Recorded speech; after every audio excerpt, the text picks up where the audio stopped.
Hey guys, Mike's Gettin Greasy Garage. Working on the fair lane today. As you can see in the background there. I'm going to go ahead and get all the front suspension torn off. I put out a little short yesterday doing a final test on the airbags. And just checking each side for total up and down movement, no interference with anything metal, obviously, puncture the bag. Everything where it's supposed to be. So now I'll tear everything back apart and not only to wire wheel it, sandblast it, clean it, paint it, but there's some welding that has to be done. And when I get everything apart, I'll get part of it up on the bench here and explain what has to be welded, why, and then we'll get it cut out and get it welded. So let me get you on another camera here and we'll get going. Hey guys, Mike's Gettin Greasy Garage, 59 Fairlane. We're going to go ahead and get the whole front end disassembled so that everything can get finished assembled and cleaned up and painted and put back on. And start with the wheels.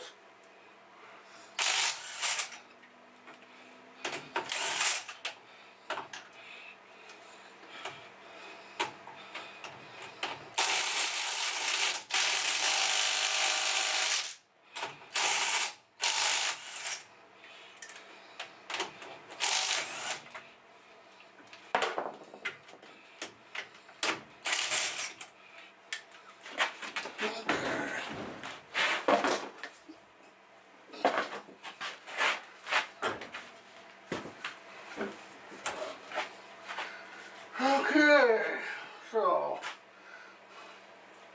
first thing we'll get off the wheels. Now, you notice this side here does not have a control arm.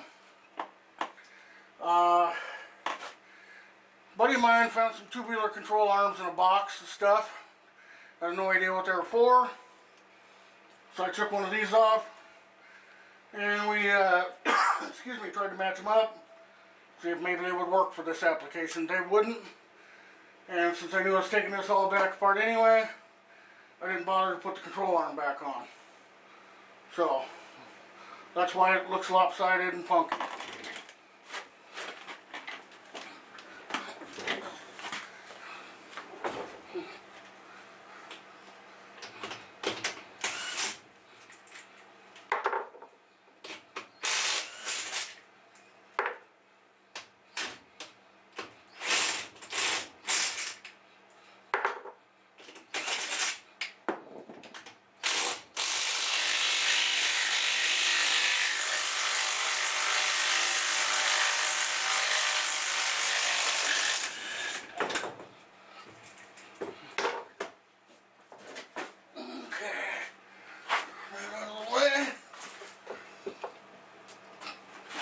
Lug nuts. Okay.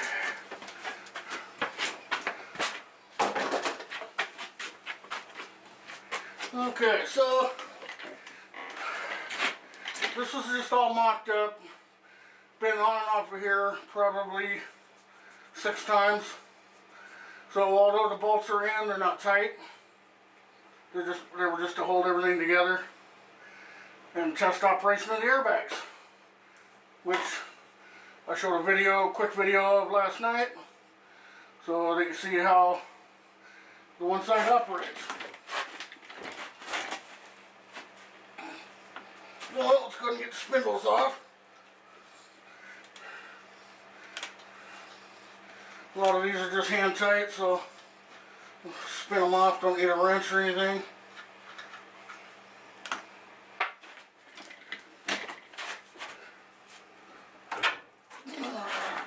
One spindle. And the nice thing is, I'll be able to take the spindles and throw them up on the bench and build them up there. Okay, so next thing we got is our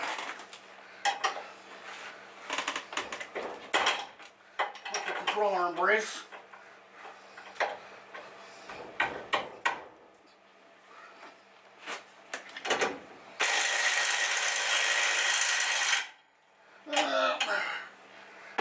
poop in that one.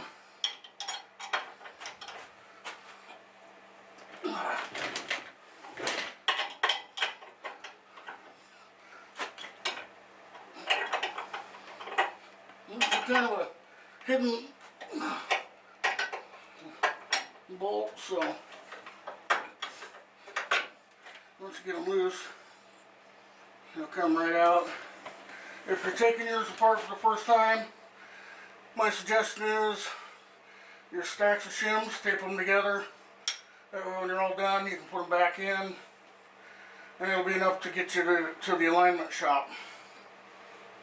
So that it doesn't drive real wonky. And if you're concerned about it, just tow it to the alignment shop and don't worry about it.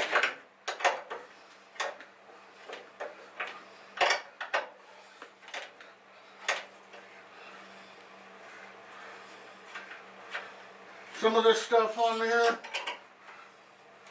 is original, is original hardware for the car. Where it deemed necessary, I've replaced it.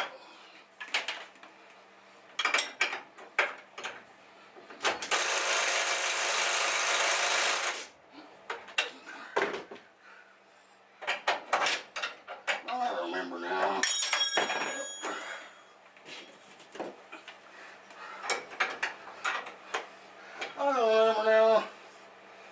These bolts kind of go into this upper cross shaft almost like a stud.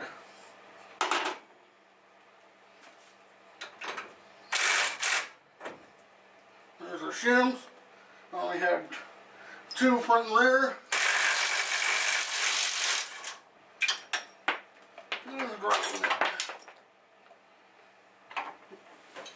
Alright, there's our cross shaft.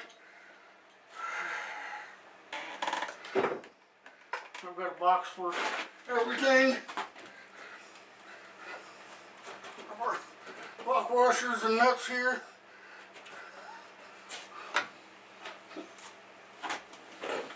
Okay.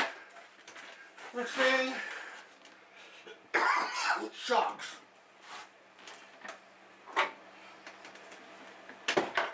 Okay. Remember what size we were here.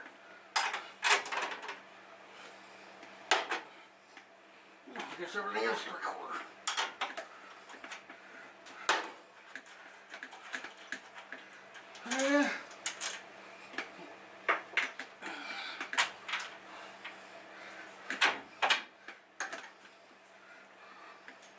Shark hardware.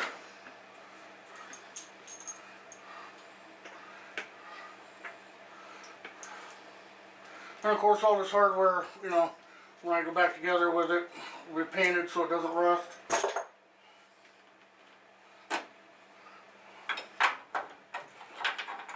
This will pop. Okay.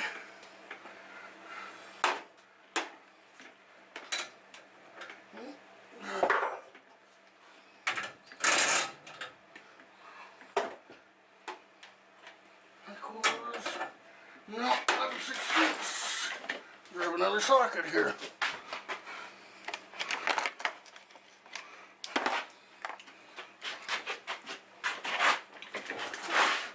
The nice part is, this stuff having been apart before,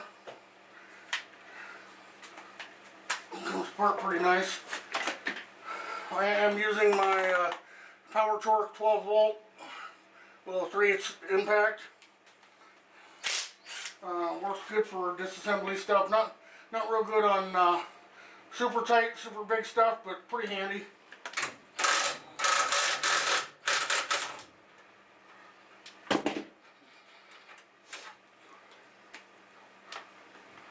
Alright.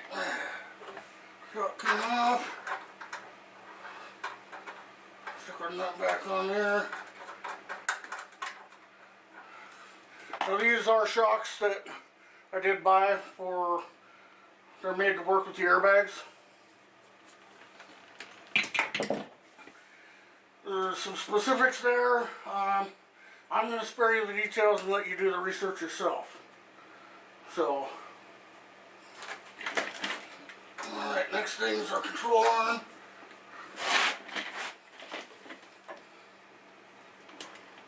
And where'd our links go?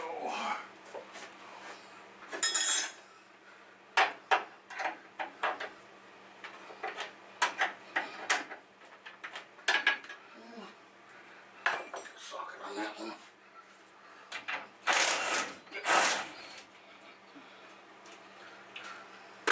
One.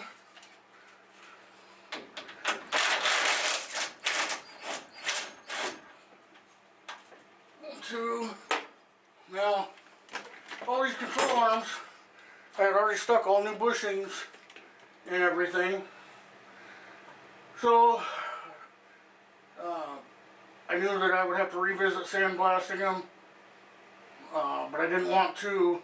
I didn't want to paint them before I put the bushings in because I knew I'd have to do some modifications in welding. So, which we'll get to here shortly. I'm gonna knock out these bolts and get everything up on the bench. Show you guys what we're dealing with.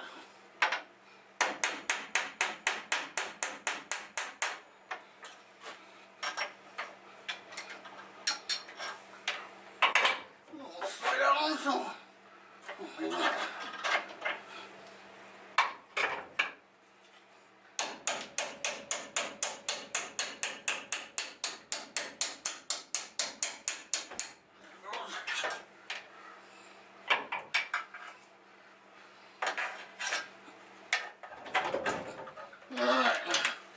One control arm.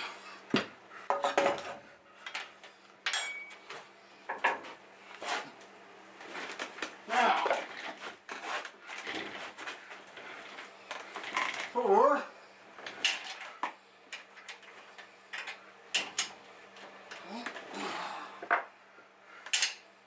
there it is.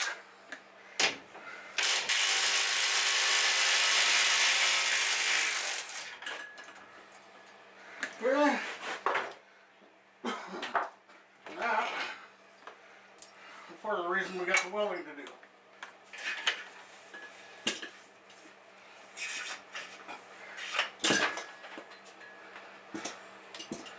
Okay, so let me get all this stuff moved up to the bench. And I'll lay it all out, and we'll go over, you know, what's got to be done to the A-arms, welding, stuff like that. And this goes in there. I'm not going to bore you with tearing the other side apart. One side's the same as the other. You know, control arms come off. Upper control arm comes off, spindle comes off, same.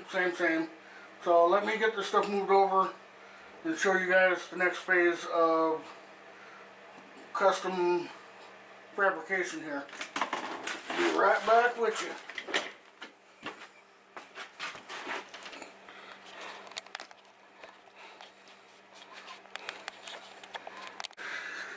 Okay guys, so we got the control arm here with the airbag sitting in it.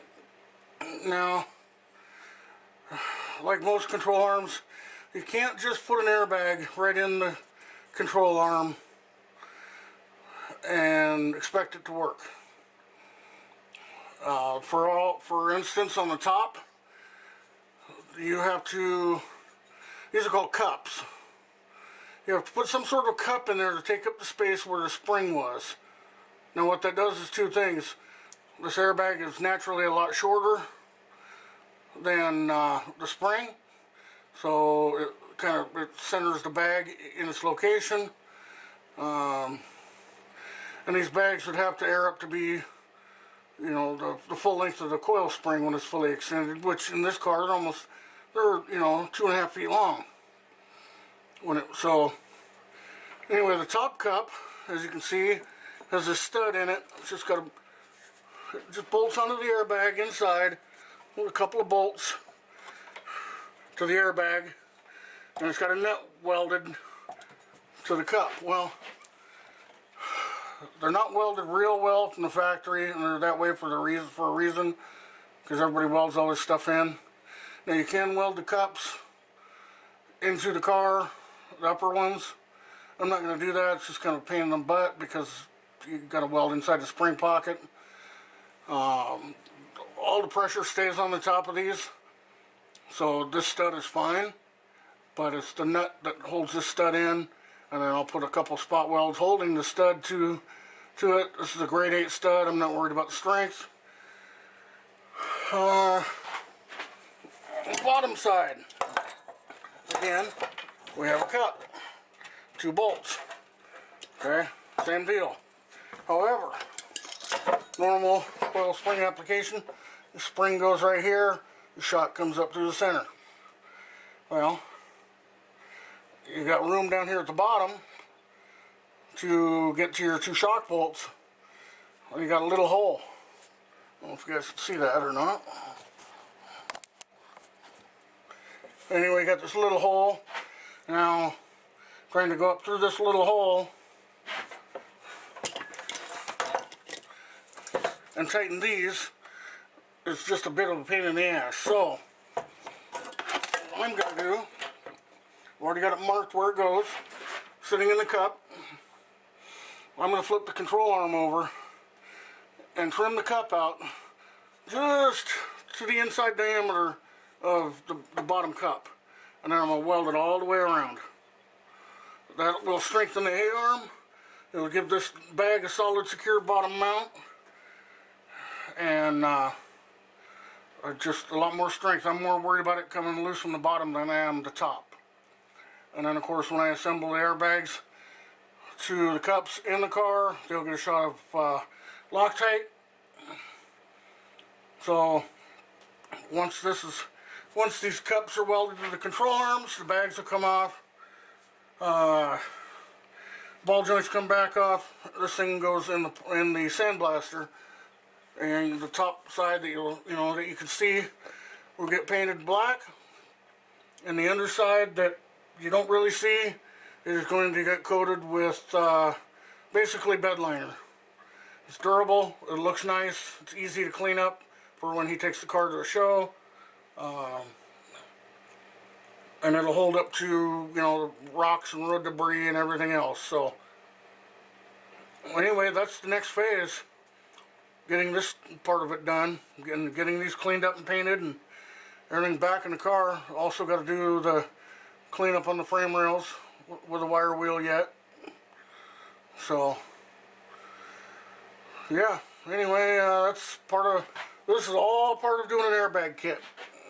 Now, for your more common cars, G-bodies and Camaros and square body trucks, and the list goes on and on and on and on, which I'm not going to name them all. You can buy control arms that are already set up for airbags. Well, obviously you're not going to find them for a 59 Ford Fairlane. So I have to do all the work, weld these, fabricate all this together. It doesn't bother me any. It was all just another day in the shop. So that's where we're at. I'm going to get the welder over here, get this cup tacked in place. I'm going to tack it here on the top, around a couple places around the perimeter of this bottom cup, and then flip the control arm over and cut it out. I'm not sure if I'm going to use the plasma torch yet, or if I'm going to use a jigsaw. The problem I have with using a plasma cutter is inside this building I have wood floors. It's an old building. Fire is a fear of mine, so I'm pretty hesitant about using torches and plasma cutters.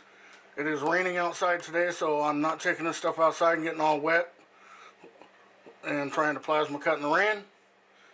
So anyway, guys, that's where we're at right now. I'll get everything set up and bring you back. Alright guys, so we're back. Got the airbag apart, got my lower cup. Just set it on here. I know I've got a couple little scratches in here, so I know how I'm lining this thing up. I'm aligning it actually with this bar, my bolts.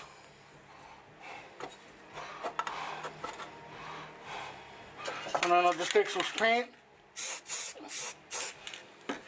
go around it, mark it, take the cup out. That gives me a loose mark there that you can see. I'm going to go ahead and cut that out with the jigsaw. And you can really see I'm not taking that much metal out, but by taking this out, welding that cup in, it really adds a lot of stability. So I just got the old Black & Decker metal wrecker, jigsaw. I like the jigsaw for turning tighter angles. You know, the Sawzall does have its purpose, but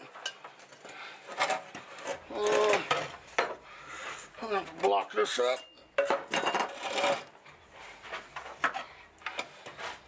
Yeah, block up this side. Not an exact science. Plasma cutter would be faster, but I'm not using that. Okay. Speed. This one don't have speed, my other one does.